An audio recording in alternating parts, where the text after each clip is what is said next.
Welcome back, everyone. I'm your host, Blaine Edwards, and today we are joined by Josh, founder of Grow Your Stake, a stake pool where all rewarded proceeds go directly to Drop for Drop to fund sustainable clean water solutions to countries that need it the most.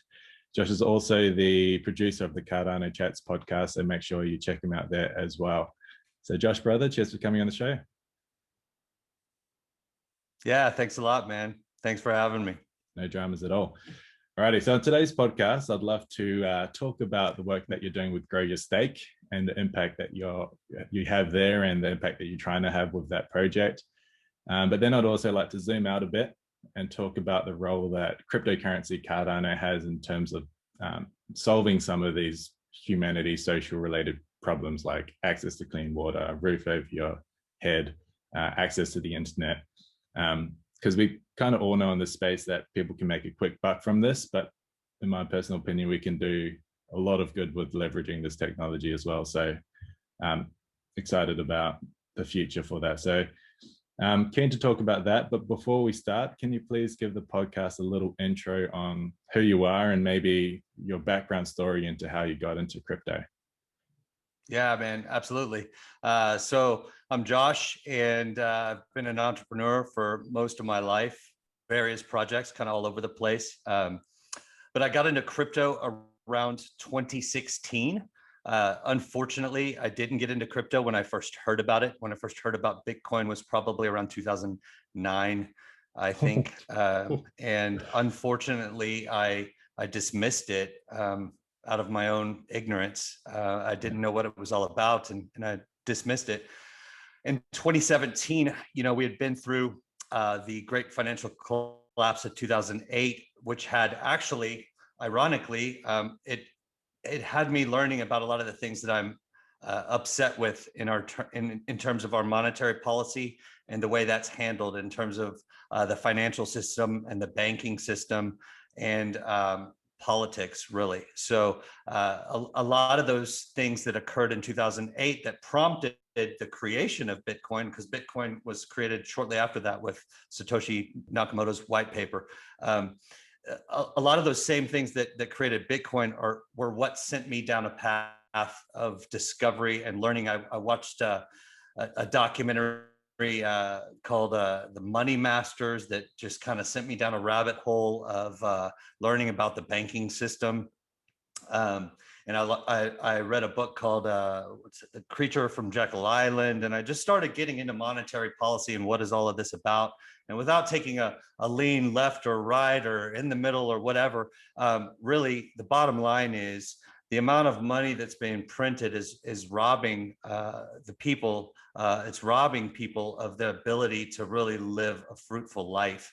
And in crypto and blockchain, once I really realized what Bitcoin is about, this decentralized monetary system, it was very attractive to me. And so I started getting more and more into that. And from there, discovered Cardano shortly after that, and was very attracted to the mission of Cardano as well. And so, yeah, that's really where I got into it around 2017. You're right, eh? So, but in 2009 was when you first were exposed to Bitcoin. So, are you sure you're not Satoshi Nakamoto by any chance? Because that's pretty bloody early, my friend. That's early. Yeah. That in itself is a crazy mystery, but that's maybe for a different podcast. Yeah, it is. Righty. So we have a little bit of a understanding about who you are and how you got into this space. So can we talk a bit about what is Grow Your Stake? Yeah, absolutely. So Grow Your Stake is a stake pool on the Cardano blockchain. And basically, stake pools are set up so that people can delegate their stake, their ADA. So if you own ADA, you can delegate it, and you're incentivized in participating in securing the network is basically what's going on. So if you own some ADA, you could delegate your stake to a pool. And when you do that, you're not putting any of your ADA at risk. It's only assigning the staking keys to the pool. So you're actually not risking any of your ADA at all, but you get incentivized to do that. It's basically around a 5.5% APR. It varies slightly, but for the most part, it's right around there. which is phenomenal. So many people can't do that. I mean, you don't get anywhere close to that with your bank account. So it's pretty cool. People get incentivized to secure the network. Additionally, the stake pool operators are also helping to secure the network, so they get incentivized as well. With Grow Your Stake, we're actually contributing 100% of our profits to Drop for Drop charity. So what we're doing there is giving profits to help build clean water wells. So Drop for Drop is their mission is clean water for all. And that's something I'm really passionate about. So is my business partner. And so we've already built one well, and we just made the assignment on the second well that's getting going. So our first well was built for 390 people. It's now providing water for 390 in Uganda, Africa, which is pretty cool. It aligns really well with the mission of Cardano. So 100%. Yeah. Yeah, that's amazing. So from a delegator point of view, they delegate the ADA to you. And in terms of their rewards, they get their rewards. So they get their rewards in ADA at, yes, you said roughly a 5% ROI per year. And then from it's right around there. And they don't lose any rewards by staking with us versus somebody else. It's really the profits are coming out of what our end would be, not what their end would be. Yeah, so they don't lose anything from a financial point of view, but the profits that are gained from the stake pool operator, which is you, those profits are 100% being used to fund these new water wells through Drop for Drop. Yeah, that's correct. So it's a very frictionless way of doing good, really. These stake pool operators that have a mission like you can delegate, you get your money, but then you're also contributing to a good cause without you actually losing anything at all. Like it's a pretty amazing deal. Yeah, it is. It's a double win for the delegators, really, which is awesome. And I think that's why you see so many pools out there. Shout out to Ray with Grow. That's another pool that we really love, and he helped us get going a lot. There's a really cool community spirit in Cardano, in the Cardano ecosystem, among stake pool operators and also investors and people that are building dApps, et cetera. I think we have a pretty amazing community here. And so thankful to Ray at Grow. But yeah, there's so many mission-based pools. And I think that it's because there's room there. There's enough incentive to really make this special for the delegators and also the benefactors of the social-based cause pools. So. Yeah, definitely. I think with a lot of these social initiatives, a big part from my perspective to really make it sustainable and scalable, there needs to be some financial component in there as well. And stake pools is this unique one where, like you mentioned, people can delegate the ADA and then you get a profit from that, and then you can use that profit. But there's this money engine in there to support the good that you're trying to do. Like this is kind of very different to not-for-profit where people are giving their money and that money is then used to do good. People are kind of depositing their money and they're getting returns, financial returns as well, but then you also get money to do good. So it's a completely different model. It's not a not-for-profit model, which has its place, obviously, but there needs to be a mixture of for-profit models in there somehow, just to add that. It just makes it more sustainable and scalable from my point of view. So Grow Your Stake, what was the inspiration behind the project? Like what's the backstory around why you felt the need to grow? Yeah, man. To grow Your Stake. It was quite a few years back. I got the opportunity to go on a trip, actually with a group from my church, and we went to Haiti. And it was shortly after the hurricane there. So there was a lot of devastation. It was about a year and a half, 2 years after that huge hurricane. We went to Haiti and we built a water well. So we all stayed in a house there, and we traveled about 2 hours every morning to a small community there, and just a long dirt road. And what I saw there was waterborne illness, waterborne diseases, these communities where people had to, the particular one that we went to, they had to walk for 2 hours a day, one way just to get the water, and then 2 hours back to get clean water. So you could see why people are dying from waterborne illnesses on those events when they might be incredibly thirsty and they can't make it 2 hours to get to and so they drink from the wrong river and they get cholera or, you know, whatever it may be, dysentery, cholera, typhoid fever. There's so many. And so they drink this unclean water and they're ravaged by disease, etc. That experience for me was incredibly powerful. So we built a well in 4 days, and we capped it off and we put the cement in and it was flowing water. Thank goodness it was a successful well. So it's flowing water. The entire community, they came around us in gratitude the next day. They went and climbed trees, picked coconuts. They went into town, which was a really long trip for them, and picked up beverages from town to celebrate. They brought food and drink, and they sang songs. Like, they came together as the entire community. I've actually got video of this I could send you.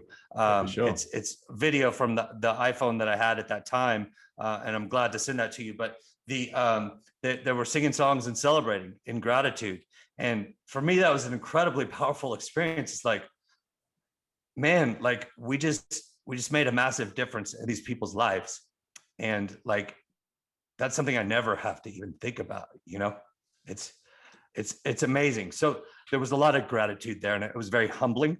And so yeah, just being able to be a part of that was impactful on everything I have to be grateful for. So yeah, that story, you know, when we were starting a stake pool, it was like, maybe we should figure out somebody to give to. And my partner got involved, and I was like, man, I want to get involved with clean water somehow, getting water to people. And he found this charity. Jeff, as my business partner with Grow Your Stake, he found this charity called Drop for Drop, and amazing charity. They've drilled so many clean wells all over Africa. So it's incredibly aligned with the Cardano mission of bringing economic identity to the billions of people that lack it, especially being they're focused in Africa. But he found this charity, and they're transparent. They send us photos and videos from the community so that we can share with our delegators that hey, these are the lives that have been impacted. It's really powerful, man. So great relationship with them. A guy named Simon that spearheaded that, and a phenomenal nonprofit. We actually get a page up on the website, so you can go see the well. You can see some of the first well that we did on our Twitter feed as well.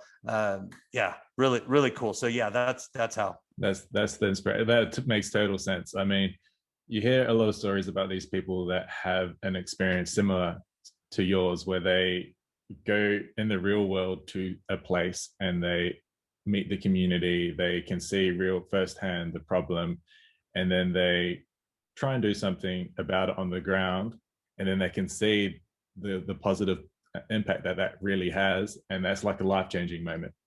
So yeah, there are a lot of ways that people can help with these causes. One way is obviously, like you mentioned, to delegate to your pool and similar pools, or just do a donation in general to the people that do this work.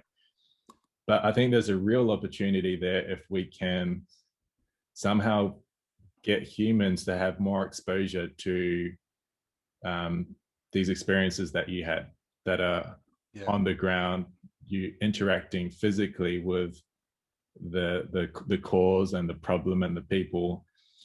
That if we can have more of those experiences, I think that is key. But obviously it's a spectrum of things that we can do. Like, obviously not everyone has the ability to have those experiences firsthand. So if they want to help, there are other ways, more frictionless ways to do that. But yeah, those ones are really I completely powerful. agree with you, man. No, I completely agree with you. It's a life-changing type of experience. It teaches you what you have to be grateful for, you know, when you see somebody else's circumstance. And everybody's got their problems, right? But the reality is that those kinds of experiences where you get to give in that way on the ground are impactful. And we are trying to organize a trip so where we can go out and build another well. And we want to link up with World Mobile while we're out there. And we're trying to work on some of that stuff. We actually have a coalition recently that's formed with several apps that are supporting Grow Your Stake. So we've got Charlie 3, Giro Wallet, Rodoto, ADAX, and quite a few others that are joining. I apologize to anybody I didn't mention. ViFi. There's a list, and it's growing. And so a lot of these projects have decided to help support our pool, and we're really grateful for that. And we're working on organizing a trip to Africa.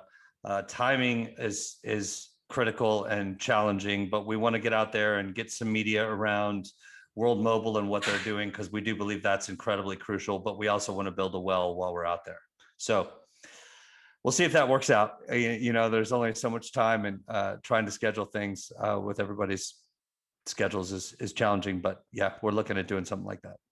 I love to see like the collaboration of you know, different projects in the Cardano space that don't have a direct link to maybe social impact, but they're very willing to kind of help out a cause.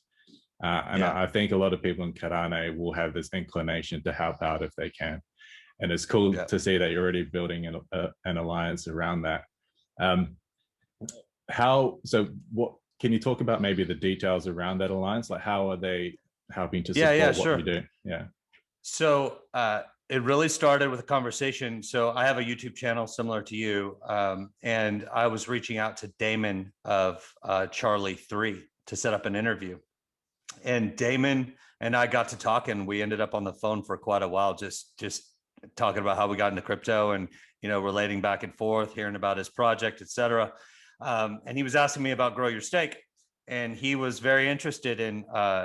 You know, we kind of birthed the idea right there. It was like, wait, we can do something together. He was like, let's get some people, you know, let's get Charlie 3 involved. We'd love to support what you're doing. And then we started talking about, hey, maybe we should get some of the other early stage apps involved as well. And Damon's like, man, I know a bunch of them. So he actually spearheaded the process and went out and like I couldn't put my phone down for about a week because Damon kept pinging me saying, hey man, these people are interested, and he's just out there and immersed in the community and building Charlie 3 and doing everything he's doing.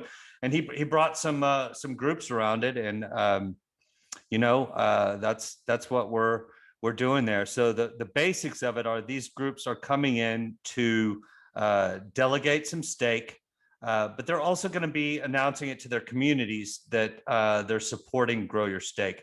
And so that is powerful in and of itself, because it's going to create some more awareness of what we're doing within those communities. So they've got communities of investors that are interested in what they're doing, and you know, they say they're supporting us. It's a good thing. So I think it's a very creative collaboration, and it's the first of its kind. You have a stake pool on Cardano that's mission based, and you have some of the very first apps and dApps that are being built on Cardano that are coming together community wise and supporting what we're doing, because it's gonna. So ultimately, the story there is Cardano community creates Cardano community, which creates clean water for a lot of people all over the world. You know. Yeah. So. And a key part of that is, so you have all these different Cardano communities, but they're kind of talking to each other. I think that's the key here. Like we're not, I think the key with Cardano ecosystem is obviously there's got to be different communities, but if we can keep them interconnected somehow and not keep it fragmented, I think that is going to be super powerful. And like really, if they talk to each other and collaborate with each other, there's more to gain than there is to lose. Like even if you're talking about apps where maybe in the traditional sense, they may be competitors. Like I think we're moving to a space where collaboration over competition in a lot of ways, like competition is cool. I sure hope so.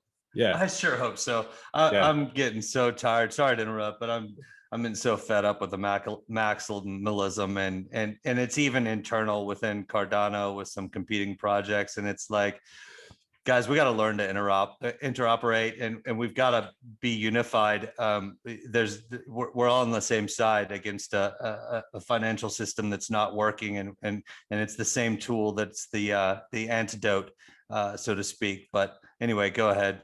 Yeah, no, I agree. Like, we need to be more collaborative and interoperable.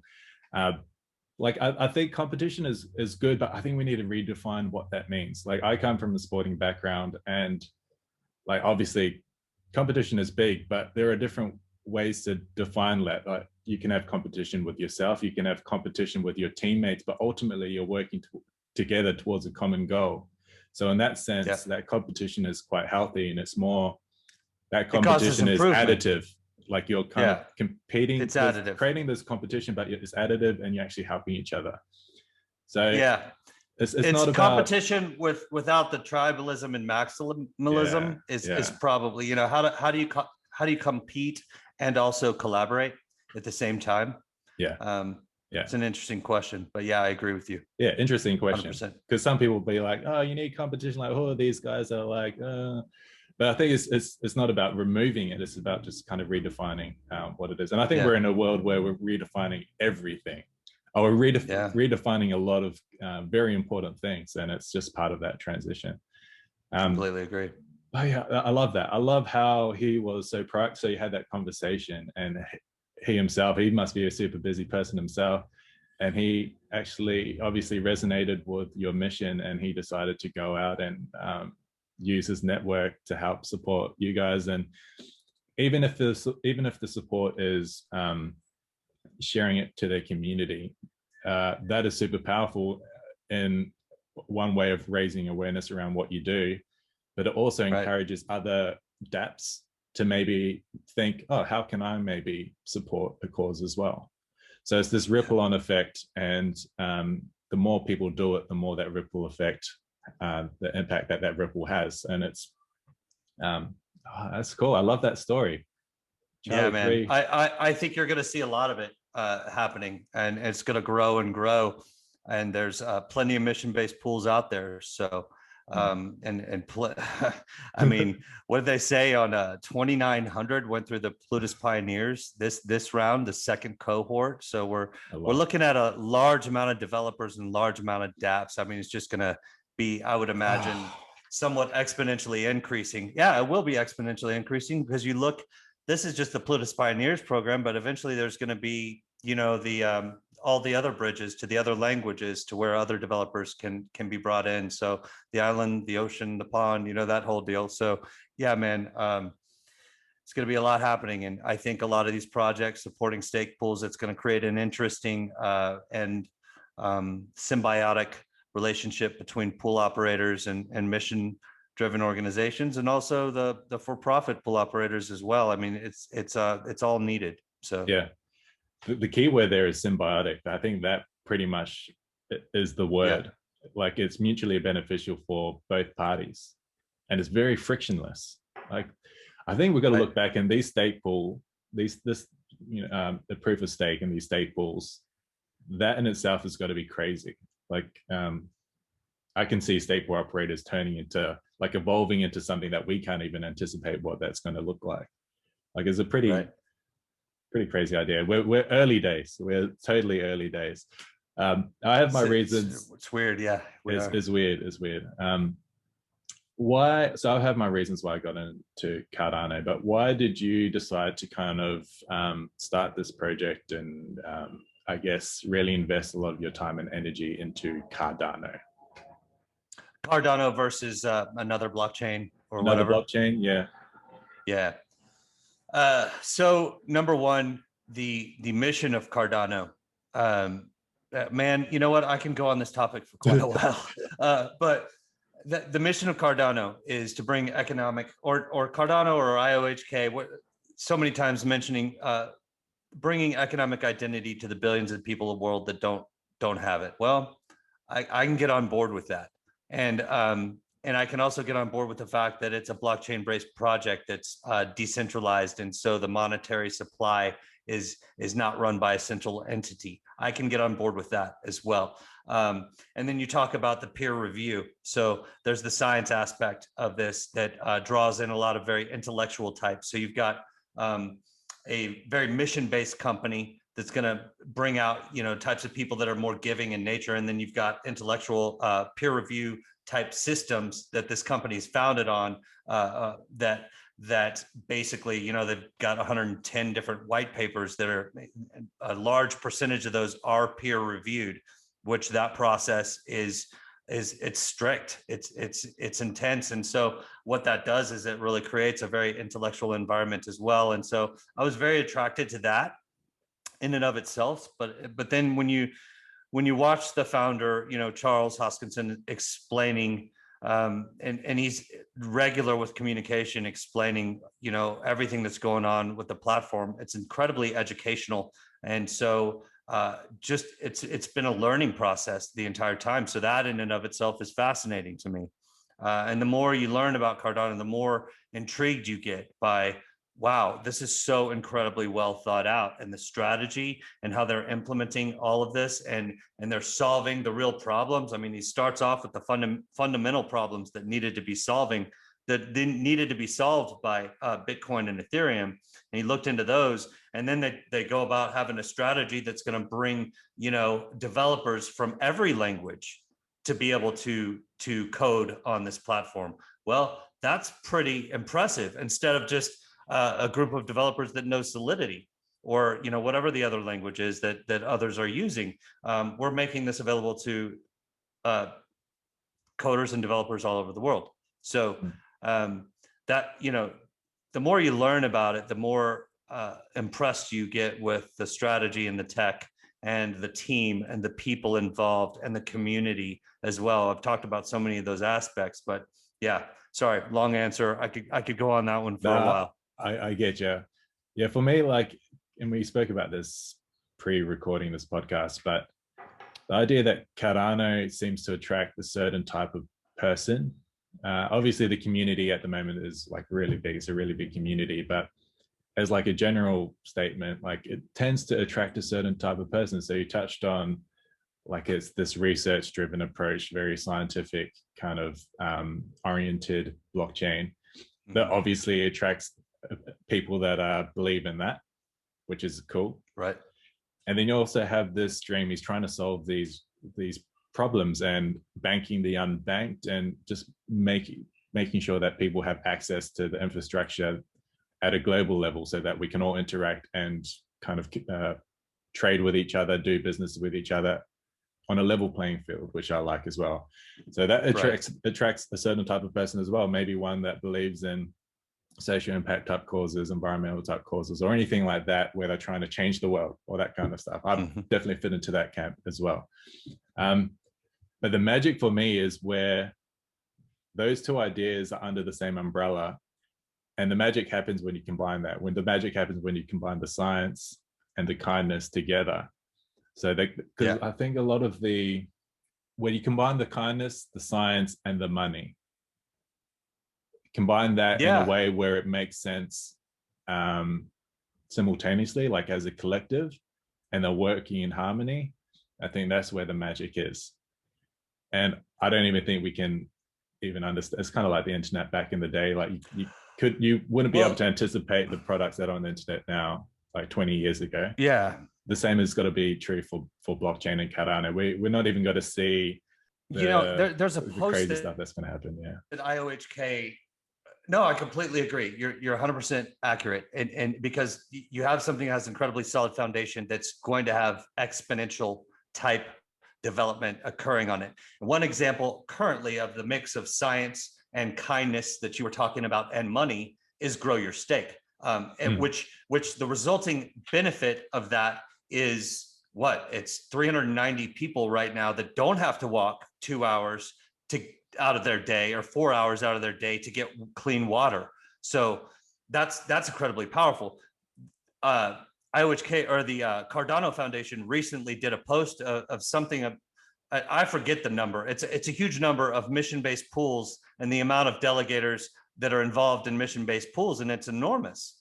It's an enormous number. It was a post by the Cardano Foundation. If we could Ooh, find that, we I should need put a. that in the bottom of this video. But Oh, it's a powerful statement of everything that you. It's a demonstration of everything you just said, combining science with the mission-based kindness aspect with the money. And we haven't even talked about the internal treasury built into Cardano around funding dApps. You know, so yeah, agree, completely agree.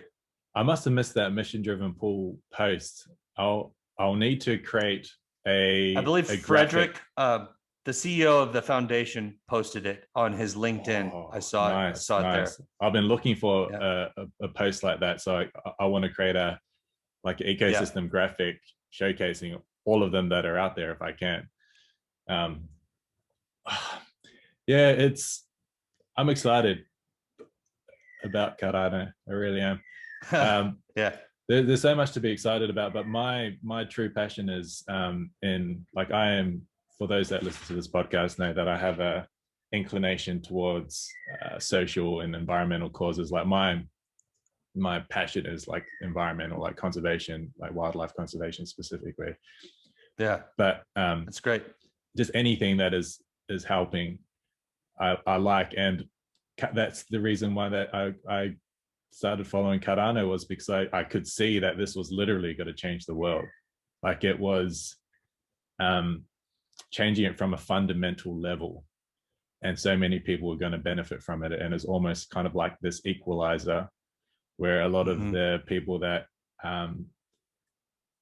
maybe don't have access to water, food, shelter, or they don't have the infrastructure wherever they live to allow them to kind of play this game of life at a level playing field, which is really important these days, considering it's a global, pretty much working as a global society at the moment. So it doesn't make sense where if we're working as a global society where one country has kind of a benefit by default versus another one when we're pretty much playing the same game. Like it doesn't really make sense to me. It doesn't, like I come from a sporting background and I like to play games that are fair. And you find that at like the elite level, like you want to play a fair game, like even from challenging yourself, you want to challenge yourself against the best. So you want to play a fair game. And at the moment, the game isn't fair. But we have a technology, fortunately, that we can help remedy that. And there's people like you, there's people that are these mission-driven pools, and there's mission-driven dApps as well. Yeah. And it's we finally have an infrastructure where we can actually facilitate a lot of this. Like I did a podcast with Wada a couple of podcasts ago, and Sydney, he said now's the time for dreaming. Like the thing that excited him the most was the fact that we now have an infrastructure that allows people to actually be kind, like to actually do good. Like the infrastructure now enables this. It facilitates a lot of the good actions that maybe weren't possible back in the day. Right. And yeah, there's a lot to look forward to. I go on rant sometimes. I apologize. No, man, you're good. You're good. I agree with you. I can't wait to see how this ecosystem and the Cardano evolution unfolds. Pretty exciting times. Pretty needed as well. 100%. Couldn't come at a better time. With Grow Your Stake, have you maybe thought about what this could look like in 5 years' time? Have you dreamt about maybe we want to have that could look like? Yeah, we want to figure out how to drill 1,000 wells, and then when we get there, we're gonna have to make a new goal. So 1,000 wells. I'd like to, yeah, we've done one, so we got a long way to go, man. But it's doable. Sometimes growth, it's like a snowball effect or a flywheel. You start to grow, you get some momentum, you start to grow a little bit faster, you get some more momentum, you grow a little bit faster. So in that regard, I do believe that it's doable. But we got to reach a lot of people, and we got to get a lot more delegators and keep grinding. Yeah. 1,000 wells, that's a good target. And on that, when you're talking about growing, that made me think of one of my favorite quotes, which is a Tanzanian proverb, and it goes, little by little, little becomes a lot. And that's pretty much what you're doing. So 1,000 is a lot, one is a little, but one by one, they'll get to 1,000. And that's just how it is. There needs to be a bit of patience and perseverance kind of built into that, but and then obviously a bit of collaboration from other people and people supporting you. But yeah, I love that. Little by little, little becomes a lot. Man. I think we've got a couple more questions to go, just to kind of, I think we're nearing the end. Is there anything that you wanted to talk about that we haven't touched on yet? Maybe the depth of the problem. There's 663 million people in the world that don't have access to clean water. So if you think about that goal of mine, it's pretty micro. If every well that we drill was 390 people, if that was the average and we drilled 1,000, then that's 390,000, right? So that's a pretty small fraction of the problem. So obviously, the goal has to grow. And I think creating more awareness along the way, and the way this Cardano community unfolds, I think there's a variety of ways that we could make a bigger dent than that, but yeah, it's just like you said, man, a little like that quote's phenomenal. We got to start somewhere. And honestly, I even if we worked for 10 years on this and only 390 had improved lives, well, then that's pretty sweet too. But yeah, we want to do more than that. So, and I think if we are going on this collaboration idea, you'd probably embrace other people to start similar projects to you. I mean, the more absolutely, people, man. the like, more people tackling this, the better. Yeah, absolutely. And there's even several other clean water projects on doing stake pools as well. So there's quite a bit going on, and yeah, everybody doing their part and contributing, and that's great. It's all gonna help. Yeah, even from like a supply and demand thing like this, there's so much of this there's so much of this problem that people can contribute towards. Like, it's not like this. It's not enough room. Not enough room for more. There's not a shortage of this problem. So right. And what we talked about earlier with the infrastructure, hopefully now that we're building this infrastructure that allows more people to do things similar to you, then it becomes like a snowball effect. People look at you and see what you're doing, and they're like, oh, maybe I'll start my own. And then that just ripples on.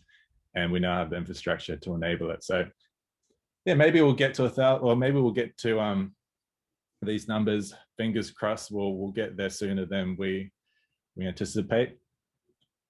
Man, to your point, yeah, I hope a lot of people hear this and end up being encouraged to get out there and do something, whether it's to start a pool or to be involved, to contribute, to delegate, to research other pools that are out there doing the same thing, whatever it is. I hope so. That would be awesome. And to anyone that's looking to make a move like that, I would say, you mentioned it. It's patience. It does require a lot of patience, because we've run into a lot of stumbling blocks along the way, and it hasn't been an easy battle to where we're at, and we're not even anywhere close to where we need to be. So we've got a long way to go. But yeah, thanks for having me on the show. And yeah, I don't know what else you had for me, but definitely glad to keep chatting. Just a couple of closing questions. So how can people, so those that have listened to this and they feel inspired and they want to delegate to your stake pool, how can they do that? Yeah, man, just go onto their Daedalus wallet or their Yoroi wallet and go into the staking section and type in GYS. That's our stake pool. GYS stands for Grow Your Stake. And just delegate from there. We've also got an article on our website. You can look up on how to do that, how to set up your Daedalus wallet and all that good stuff. But yeah, it's very easy. Just go into the delegation center and find us there and delegate. And how can other people kind of connect with you? Have you got some social media accounts? Yeah, absolutely. Through the website. We also have a Twitter account for Grow Your Stake. So the Twitter is just Grow Your Stake, and the website is growyourstake.com. Those are the best ways. You can fill out a contact us form, and we'll start sending out a newsletter here pretty soon. If you go to the website, we are going to be posting every time we have a new well or a new story. It's pretty exciting because we get to share the testimonies of the people that experience clean water. So we got video from our first well. We got video that we shared of the people just saying, thank you so much. This has changed my daily life significantly. And that's pretty awesome. So yeah. That is crazy. I love that. Closing question. Yep. What excites you the most about the future of Cardano? Oh, wow. Okay. That's a great question. So I think it's a really hard one to answer too. I would say this, that the level of thought and strategy, and in combination with the community that's been put together, and the solid soundness of the tech, I imagine is going to create that flywheel snowballing type of effect. You couple that with the treasury that's growing constantly, that funds more dApps. So you've got this internal sustenance going on. You couple that with the mission of bringing economic identity to the billions that lack it, and the community, as you mentioned, that attracts. I think there's going to be some powerful good done for a lot of people, and that excites me, and I think that it's going to do some powerful good for me too. I mean, I'm invested in Cardano as well, and so I'm excited about that as well. But I can't wait to see how this ecosystem unfolds when smart contracts are released, when this snowball starts going. I mean, it's really like Cardano hasn't even started yet. People call it a ghost chain. It's kind of true in a lot of ways. I hate hearing it because I'm sick of it. It's dumb, but like, it's not a ghost chain, but like in so many ways, we haven't even gotten started yet. Yet we have, at the same time, we have an incredibly powerful community built up with an internal treasury and all those other things. So like, how this unfolds, it's going to be it's going to be an amazing thing to watch. I think it is going to be a rapidly growing, exponentially growing type of thing. So. Yeah, definitely. One word that came to mind when you're talking about the community, the tech, and kind of just having the solid foundation, the treasury. One word that comes to mind is like balance. It like seems to be a well-balanced cryptocurrency. Like it isn't one thing isn't over prioritized at the detriment to another. It's kind of, they're working on all these different things kind of simultaneously, and each aspect kind of feeds off the other. I haven't thought about this before, but it seems to be quite a well-balanced cryptocurrency. At the moment, it certainly is, and I hope it can retain that as well. I hope so. I imagine there's a lot of problems in the future that are going to need to be solved with a flywheel type of impact that we're talking about.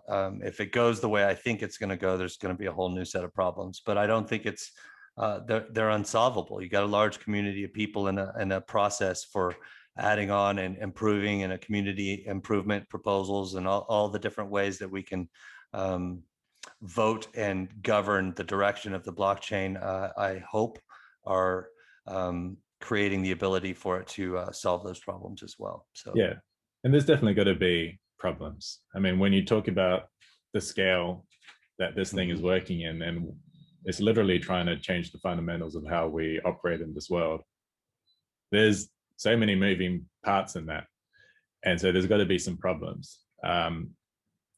The challenge is kind of how we then, what's our process to solve those problems, and so that's when the DAO has got to be fully tested. when we reach those problems and try and figure out how to solve them as a community. That will be a big test, but we'll see how it goes. Yeah. Watch and see. That was a great question, man. What about you? What are you most excited about with Cardano? I get to ask you one question. Okay. That's it. Yeah. What excites me the most about the future of Cardano is definitely changing the fundamental systems of how we move through this world. So whether it's changing our money, changing our governance, like all of these things, pretty much at the high level, these things impact everything that's under it. And at the moment, our systems, our money isn't optimal. And as a result, it's affecting literally everyone that's moving through this world, some more than others, definitely. But if we can optimize those systems, then it just allows us to live life with a bit more freedom, a bit more control, and at a higher quality, hopefully, than previously. So definitely the systems, changing the systems, optimizing the systems is what I'm excited about.